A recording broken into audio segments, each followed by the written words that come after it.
Bulletin में आगे बढ़ेंगे। बड़ी जानकारी आ रही है, उससे आपको रूबरू कराएंगे। बड़ी खबर, बारामती विमान हादसे की जांच अब तेज होती हुई नजर आ रही है। बीएसआर एविएशन के ऑफिस में एआईबी की जांच अब शुरू हो गई है। बीएसआर ऑफिस में एआईबी के अधिकारी जांच कर रहे हैं। बीएसआर एविएशन के विमान में सवार थे अजीत पवार और जैसे ही सुबह 8:45 पर सूचना मिली है कि अजीत पवार की जो प्लेन है वो क्रैश कर गई है बारामती में, वैसे ही ये दुखद समाचार थी। वैसे ही जो उनके समर्थक हैं उनमें ये देखा गया कि सदमा पहुंचा। लेकिन अब ये जो जांच है तेज होती हुई नजर आई है। और आपको बताते चले कि महाराष्ट्र में जिस तरह से स्थितियां ये देखने को मिली हैं, बारामती में प्लेन क्रैश हुआ है, भारी संख्या में समर्थकों का हुजूम देखने को मिला। लेकिन इसी बीच में ये भी देखा गया है कि अजीत पवार समेत 5 लोगों की इस पूरे घटनाक्रम में जान चली गई है, बचाया नहीं जा सका है।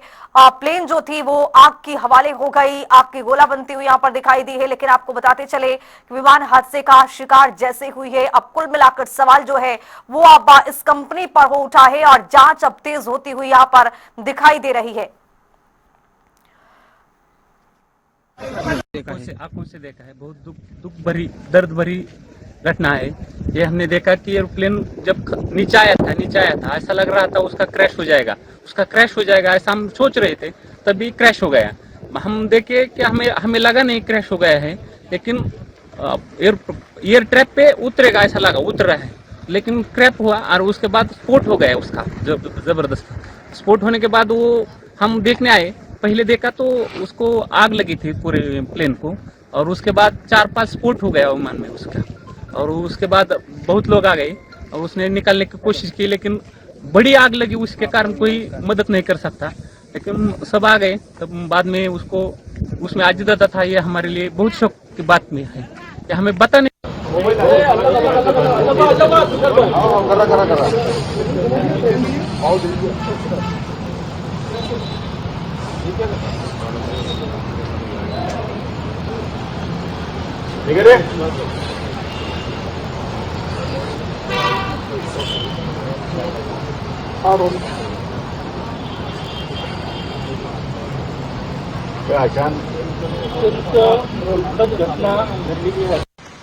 महाराष्ट्र के उप मुख्यमंत्री और जमीन से जुड़े हुए जननेता श्रीमान अजीत दादा पवार, इनका एक विमान के एक्सीडेंट में बहुत ही दुखद निधन हुआ है।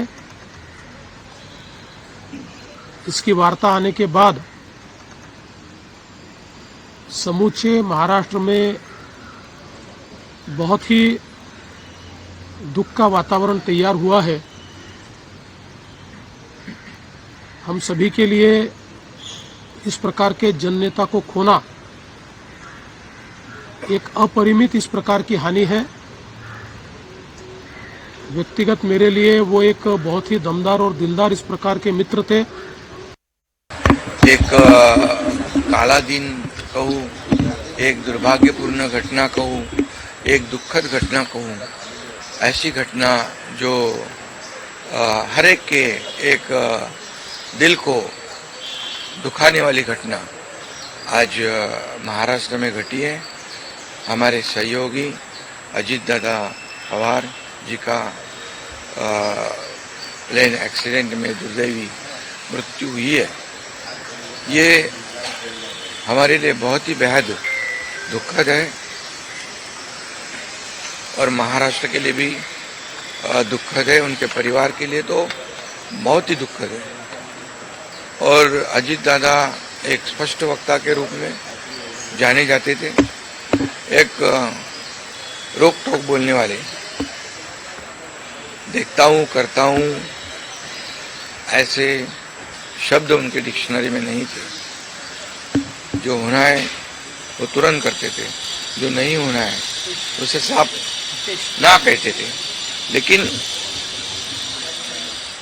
वो कड़े शब्दों में कहते भी, लेकिन मन के बहुत अच्छे थे और इसका अनुभव मैंने लिया है। होना ये बहुत ही दुखद और दुर्भाग्यपूर्ण है। पिछले 40 साल से महाराष्ट्र के राजनीति में मेरे बहुत घनिष्ठ मित्र रहे, उनके मेरे पारिवारिक संबंध रहे। बहुत कर्मठ, अच्छा प्रशासक और विकास की दृष्टि रखने वाले ऐसे वो नेता थे। उनके जाने से बहुत बड़ा नुकसान हुआ है। उनके परिवार को भी काफ़ी उनके ऊपर भी एक बड़ा हादसा हुआ है। मुझे लगता है कि भगवान उनको ये जो घटना हुई है इसका दुख सहन करने की ताकत दे। मैं व्यक्तिगत रूप से और पार्टी के तरफ से महाराष्ट्र के इस पुराने सहयोगी को मैं श्रद्धांजलि अर्पित करता हूँ। भगवान उनके आत्मा को शांति दे, यही ईश्वर चरणों में प्रार्थना करता हूँ। नमस्कार जी, बहुत ही दुखद समाचार है और समस्त पवार परिवार और जितने भी समर्थक हैं उनको हमारी तरफ से संवेदना और शोक। मैंने बात की सुप्रिया जी से भी और उनकी मिसेज से भी। दुखद घटना है। आज सुबह उठते ही चैनलों से जब ये खबर मिली, सारे देश में शोक की लहर फैल गई। मैं अपनी तरफ से और अपनी सरकार की तरफ से, हरियाणा की तरफ से मैं अपने श्रद्धा सुमन प्रस्तुत करता हूँ। देखिए, बहुत दुखद दुर्घटना है कि एक होनहार महाराष्ट्र का राजनीतिक व्यक्ति हमसे चला गया। हम सबको उसकी पीड़ा है, दुख है, क्योंकि उसकी सेवाओं की जरूरत अब महाराष्ट्र में थी। अब महाराष्ट्र की जनता और समाज उससे वंचित रह गया। हम तो भगवान से प्रार्थना करते हैं कि उनको अपने चरणों में स्थान दे और उस परिवार को भारी जो हादसा है, विशेष तौर से माननीय शरद पवार जी जो उनके चाचा हैं, जिनके आशीर्वाद से आज तक सब कुछ फले फूले, उनको इस सदमे को सहन करने की शक्ति दे। ओम शांति। विमान हादसों में राजनेताओं की मौत। संजय गांधी, कांग्रेस नेता, 1980 में विमान हादसे में मौत। माधवराव सिंधिया, कांग्रेस नेता, 2001 में निजी विमान दुर्घटना में मौत। जीएमसी बालयोगी, लोकसभा अध्यक्ष, 2002 में हेलीकॉप्टर दुर्घटना में मौत। वाईएस राजशेखर रेड्डी, आंध्र प्रदेश के मुख्यमंत्री, 2009 हेलीकॉप्टर क्रैश में निधन। दौरजी खांडू, अरुणाचल प्रदेश के मुख्यमंत्री, 2011 में हेलीकॉप्टर दुर्घटना में मौत। ओपी जिंदल, हरियाणा के पूर्व मंत्री, 2005 में हेलीकॉप्टर क्रैश में मौत। सुरेंद्र नाथ, पंजाब के राज्यपाल, 1994 में विमान क्रैश। विजय रूपाणी, गुजरात के पूर्व मुख्यमंत्री, 2025 में एयर इंडिया विमान दुर्घटना में मौत। अजीत पवार, महाराष्ट्र के डिप्टी सीएम, 2026 बारामती में विमान हादसे में निधन।